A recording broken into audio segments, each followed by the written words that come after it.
In this episode, we unveil Riko's emotional storm to save her family or nightmare. However, her sister's words left her completely baffled before Riko could even think straight. In the dim light, her mom's smiling face appeared in front of her.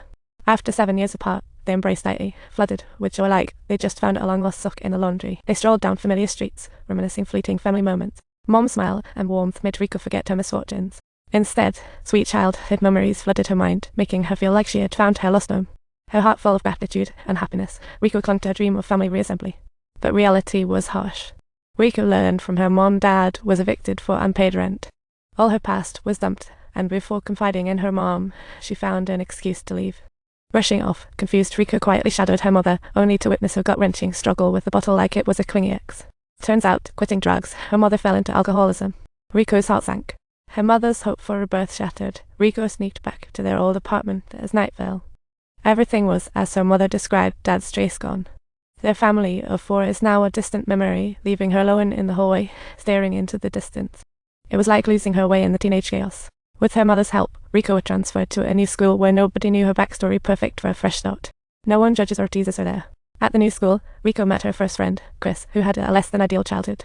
Encouraged by Chris, Riko threw a secret holiday party at her grandpa's until the jovial vibe crashed when her mom stumbled in, drunker than a skunk. Yelling for cough syrup while vomiting, she sent all partygoers fleeing the scene. Only Chris stuck around, playing nurse for Riko's mom. After hearing about Riko's grandpa, Chris shared her own sob story. At 7, Chris was abused by her dad. Her mom fled with her, but now life forces them back. Dragged back to her father's cage, Riko felt Chris plight worse, deciding to let her go.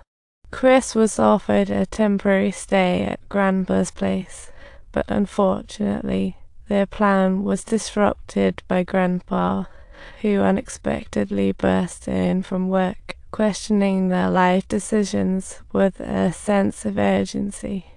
When is it? Grandpa raging, Riko and Chris had to leave their only safe haven. On the midnight streets, only their anxious breaths and hopeless dreams of a better future broke the silence. One homeless, one home gone together, they were like a mismatched pair of socks, but fate had tied them together. On their new journey, they dodged school like ninjas, wandering busy sidewalks, begging for change. As night fell, they sought peace on subway benches, forgetting their day's struggles.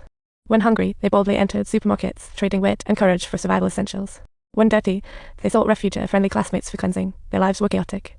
They relied on each other, becoming havens for weary souls, illuminating their remaining paths with their companionship. They seemed unscathed by life's unfortunate challenges, while Riko's mom spiraled into self-indulgence and faced a grim fate, leaving Riko heartbroken and helpless, like a puppy left in the rain. All she could muster was a sigh, believing that if her mom could just kick the booze like a bad habit, life could get back on track. But walking into that bar brought her face to face with the reality check she was avoiding. What she saw crushed her hope. Mom's seat was now a pile of pencils, each representing deaths. Just gone. She died yesterday morning. The news hit Riko like a ton of bricks, sudden and heavy. Rushing out of the bar, she couldn't catch her mom, only watching death take her away. The mom's funeral was simple and desolate, attended by just a few familiar faces. Grandpa hastily took Riko's sister away. Not even a vaccine to go with that sad send-off. After the service, neighbor Eva wrapped Riko in a warm hug, almost like she was offering a lifetime membership to the hug club. Then she left in a hurry, leaving Chris to stay by Riko till the end. Chris inscribed Riko's mom's life on the casket, meaningless yet their final word. Tired of homelessness, Chris sought stability in an orphanage as Riko lay in the coffin. One last moment feeling her mom's warmth, she drifted into memories until workers cleared the cemetery like it was forced her to leave. Traces vanished after leveling. The funeral was hasty. As she drove away, she pondered over the past and future, realizing she couldn't keep drifting through life like a leaf in the wind. A change was needed to end her past pains and move on. So she returned to school. It became her only way out. She resolved to ask Aunt Eva for help, hoping for a fresh start. With Aunt Eva's enthusiastic support, Riko snagged the golden opportunity to enroll in a private school, but wait for it.